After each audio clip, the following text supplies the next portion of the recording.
Hey guys, welcome back to another episode of Tales from Tech Support, where we get to have a little chuckle at the expense of some of the more technically challenged.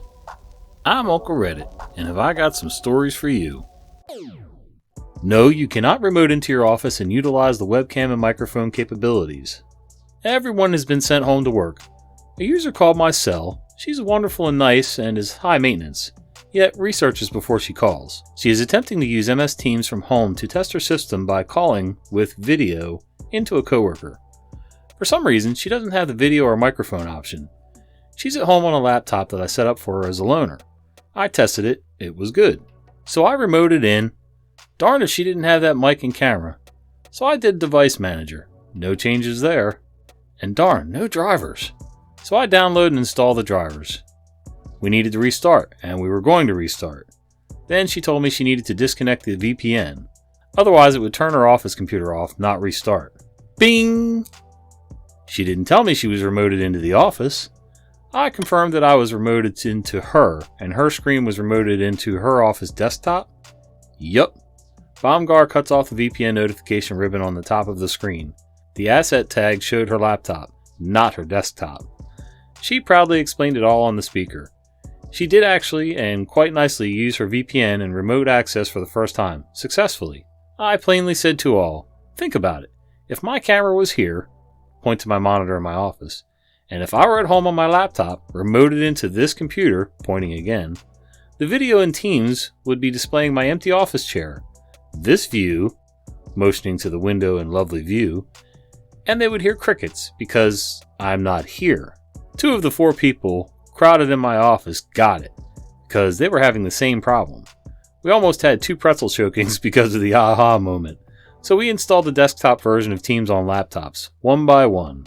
Maybe 30 people today had the issue, and I made no tickets. It was all walk-in. Oof, I can't even imagine being a tech guy. User throws out flash drives instead of deleting files on them. Hey all, first time poster in this thread. Just had something miraculous happen at my job and it was too good not to share. Some context. I work for a small business on an IT team of 3. I handle more of the infrastructure and project work, but since we sit in open cubicles, occasionally a user will approach me directly since they tend to just see us all equally when it comes to needing help. In this case, a user from our merchandising/marketing group approached me with a request. Me equals IT systems analyst, MG equals marketing guy.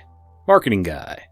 Hey OP, do you have a second? I have a disk with some files burned into it and I'd like to copy them over to a USB drive. Do you have a disk drive I can use? My laptop doesn't have one. Me. Sure thing. Grabs USB, CD, DVD drive from my drawer. We head over to marketing guy's office. I walk marketing guy through connecting the disk drive to his laptop and insert the disk. We pull up the disk volume and he points out the files he needs to copy, and they appear to be there. Okay, so let's go ahead and plug the flash drive in so we can copy those files over. Marketing guy plugs in flash drive, pulls up volume, sees there are some files already saved on it. He promptly yanks the flash drive out of the laptop and throws it in the trash. Me. Oh, was there something wrong with that drive? Marketing guy. Yeah, let me just grab another drive real quick. Marketing guy pulls out another flash drive, plugs it in, pulls up the volume, and again sees that there's already files saved on the flash drive. He once again pulls it out of the computer and throws it in the trash. Me. What was wrong with that drive? Marketing guy. Oh, there were already files saved on that one. I don't have any blank flash drives. Do you have a spare one? Me. You know you can delete files off a flash drive and save newer files, right? Marketing guy looks astonished to learn this piece of information. Me. Let me show you real quick. Pulls drive out of trash, plugs it in, and shows him that he can just select all files and click delete. Proceed to copy intended files from the CD to the flash drive. Marketing guy. You're the man! Me. No worries. Quickly walks away trying not to express any emotion. At this point, I absolutely lost it and had to tell my other 2 team members who also died laughing. Marketing guy is actually a great user, but occasionally does some goofy things, so this is all shared with good intentions. Thought this was a pretty good one for a Tuesday. You are the reason the work on your computer hasn't started. I was reminded of this story recently, but it happened about 6 or 7 years ago. I was working for the tech services section of a prominent big box retailer with blue shirts. I was working a morning shift that day, so in at 9 a.m. I had checked in a lady that morning for some issues at 9 a.m. with her laptop. Now the way this works is, I spend 10 to 15 minutes with the client to get an understanding of what the problem is, and then create the service order. When the computer gets checked in, it gets flagged for diagnostics and evaluation. Eval is for when the computer either cannot turn on or cannot connect to the network. That was not the issue with this computer, which meant her computer was flagged for diagnostics. When a computer is flagged for diagnostics, it gets plugged into the network and remote tech starts the battery of software diagnostics on it. Depending on the condition of the computer, the diagnostics can take between 4 and 12 hours. So it's 4 to 12 hours and then someone actually goes to work on it. I told the client that right now we are looking at a 2 to 3 day turnaround. I like to underpromise. So there's an open connection. I slide it in, connect the cables, and queue it up. Typically, someone will start the diagnostics in 15 to 30 minutes at that point. So the client got checked in at like 10 or 10:30 in the morning. 4 in the afternoon, she calls in wanting to know why we haven't started on her laptop. Okay, it's a bit odd, but not totally unheard of. She may have simply assumed we hadn't started since we haven't called. So I go back and check, and yeah, diagnostics aren't running. It's also no longer queued. Someone may have moved the laptop and interrupted the connection, or the computer charger lost connection or something. It happens sometimes. I apologize for the delay, make a note, and confirm that it is queued up.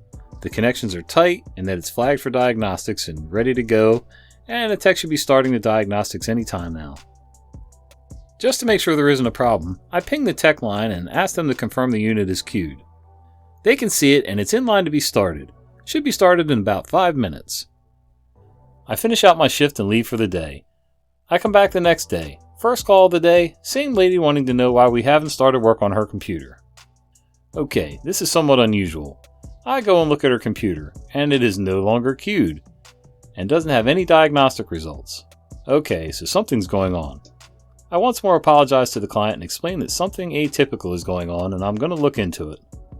I re-queue, ping the tech line, confirm they can see it, that it's responding to the ping request, and ask them to prioritize the diagnostics on it so I can personally confirm that the diagnostics have been started. I pull a few strings and I get it to go through. I see the diagnostics starting. I make a note of the time in the service order. Okay, good to go. I go back to the counter. The rest of my shift goes off without issue and I leave for the day. I come back the next day and there's a message from the client who is absolutely livid that we still haven't started work on her system. What? I'm trying to figure out how she got that impression. If she called after I left, the other members of the department would have told her that the diagnostics were running and were done and what the results were. I personally saw the diagnostics started, so I know they got started. I go to look at the diagnostics report all set to contact the client and find out what... There is nothing. The diagnostics were not finished. It's no longer queued. There are no notes on the service order. What the heck? I ping the tech line and ask for access to log onto that connection. Okay, it lost the connection about 4:30 in the afternoon before. That means the diagnostics were running for over 6 hours but didn't finish. Otherwise, I could view the report. I call the client back, apologize for the delay, explain that I personally saw the diagnostics start and something knocked the computer off the connection about 6 hours later. Given that the computer has now been here for 48 hours, it is now a priority ticket. So I grab one of the techs, explain the situation, and tell them I want to set the laptop up on a desktop shelf so techs can keep an eye on it. We move it, set it up, re-queue it, ping the tech line again, explain that it's now a priority, get the diagnostics rolling on it, make a note of it in the service order, and we go about the rest of our day. 2:15 rolls around and the tech flags me down and explains that he just saw the laptop drop the connection and switch to a remote desktop connection. As we were looking at the computer, we see someone is accessing the computer and the remote software has knocked off our remote connection. Almost on cue, the phone rings. I answer it. It's the client, who is livid that we still have not started work on her computer. Ma'am, do you use remote desktop software on your computer, I ask. Yes, it's how I know you morons haven't started work on my computer, she shrieks in the phone. And you were just using it to look at your computer, I presume? Yes, why? She demands. And you used it yesterday about 4:30, I'm guessing? What difference does that make, she asks. I'm just trying to figure out what it is that keeps preventing us from completing the first step in the repair process. Did you use it about 4:30 yesterday? I ask a bit more sternly. Yes, I guess it was about then, she finally concedes. Uh-huh. Please hold for just a minute. I put her on hold and asked the tech how she could be accessing the computer through the remote desktop when our network is isolated. He ponders it for a moment and thinks the laptop could be connecting to the public Wi-Fi. I ask him to get TechLine to launch the diagnostic software. He does so while I go to disable the wireless adapter. Normally, when we launch the diagnostic system, it disables all the other network connections but the Ethernet connection, unless we tell it to test those connections. Apparently, it wasn't doing that this time. I nod and go back to the customer. Alright, ma'am, I need your help with something real quick. Would you please try to access your computer via your remote desktop software? What are you doing? Why aren't you working on my computer, she demands. Yes, ma'am. I'm testing a theory about why we haven't been able to complete the work on your computer. Would you please try to access your computer via your remote desktop software? Fine, she sighs. A moment or two goes by. What the heck? I can't access it now. What did you do? It was working just a few minutes ago. What did you do? You have to fix it now, she starts shrieking.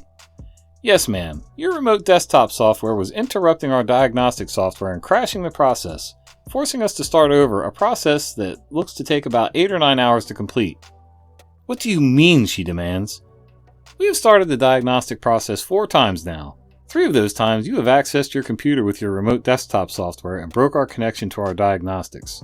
To be blunt, you are the reason that we have been unable to complete our diagnostics on your computer.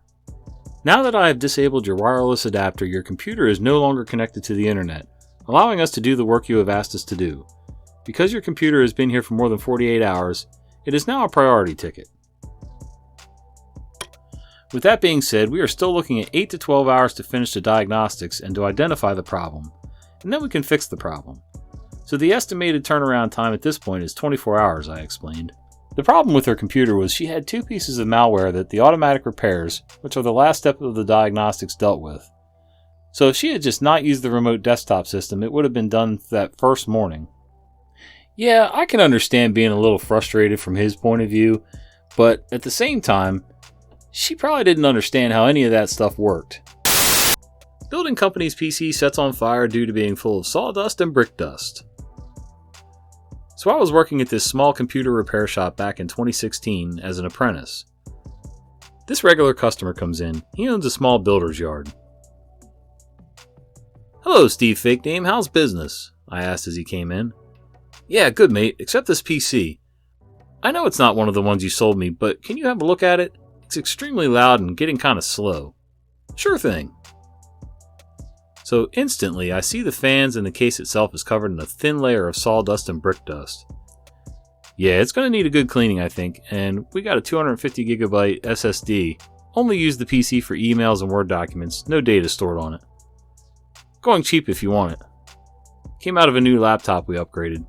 No personal data was on it. Yeah, sounds good, I'll pick it up Friday. So I completely stripped the PC and individually cleaned every part. Everything was covered in a thick layer of sawdust and brick dust. I had cleaned every part except for the power supply when my boss arrives. My boss comes back in and I update him on the workshop. When a 14-year-old and his dad come in looking for a gaming PC. I knew a bit more about gaming than my boss, so I talk to them while he puts the PC back together and prepares to clone the hard disk drive to the SSD. Just as I finish the sale, I hear my boss shout, "Mother effer!" followed by a large bang. I look my head into the shop to see the power supply glowing orange. Yeah, it blew up. My boss quickly unplugs the PC and the fire goes out. After I deal with the gamer and apologizing to the dad about the boss's language, we call up Steve. Hello, Mr. Fake Name. It's Enigma from the computer shop. Yeah, you're going to need a new PSU. It blew up in my boss's face. He accepted and we had a good laugh about it on Friday when he came in.